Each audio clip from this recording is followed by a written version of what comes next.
San Adeodato I. Su pontificado duró 3 años. Era romano de nacimiento e hijo del subdiácono llamado Esteban. En su época, Roma se vio asolada por los desórdenes y guerras, por un terremoto y por una epidemia. San Adeodato se entregó totalmente al cuidado de los enfermos.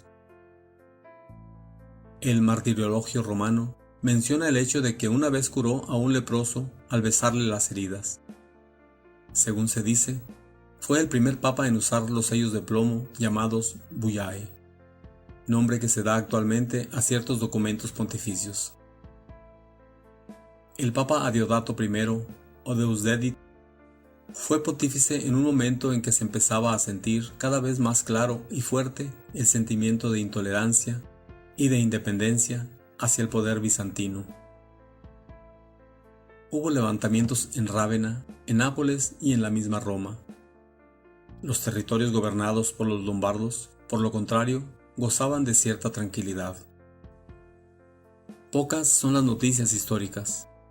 Hijo del subdiácono romano Esteban, fue durante 40 años sacerdote en Roma antes de suceder en la cátedra pontificia al Papa Bonifacio IV, el 19 de octubre del 615. Murió en noviembre del 618, amado y llorado por los romanos, que pudieron apreciar el buen corazón durante las grandes calamidades que atormentaron a Roma durante los 3 años de su pontificado. El terremoto, que dio el golpe de gracia a los marmoreos edificios del Foro, ya devastados por las continuas invasiones de los bárbaros y una terrible epidemia llamada elefancia. Fue el primer papa que estableció con testamento donaciones para distribuir al pueblo con ocasión de los funerales del sumo pontífice.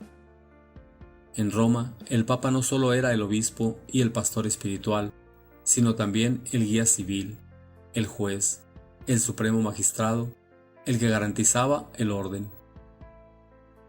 A la muerte de todo pontífice, los romanos se sentían sin protección, expuestos a las invasiones de los bárbaros nórdicos o a las venganzas del Imperio de Oriente. La teoría medieval de los 2 soles, el papa y el emperador, que debían gobernar unidos al mundo cristiano, no era aceptada en Constantinopla. El papa Adeodato se demostró un hábil mediador y paciente interlocutor con el otro sol, que en realidad, de verdad fue muy poco solícito con Italia, excepción hecha de la vez que envió al exarca Eleuterio a dominar la revolución en Rávena y de Nápoles. Fue la única ocasión en que el papa Adeodato, ocupado en aliviar la suerte de los habitantes de Roma por las calamidades ya referidas, tuvo un contacto, aunque indirecto, con el emperador. Tuvo fama de ser un taumaturgo. Curaba las formas más graves de peste con solo apoyar sus labios sobre las llagas inmundas de los enfermos.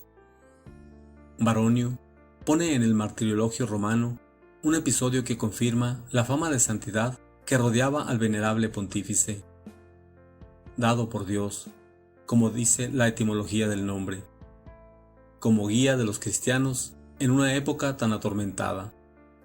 Durante una de sus visitas a los enfermos, los más abandonados, esto es, lo más atacado por la terrible enfermedad de la lepra, había curado a uno de estos infelices después de haberlo abrazado y besado cariñosamente.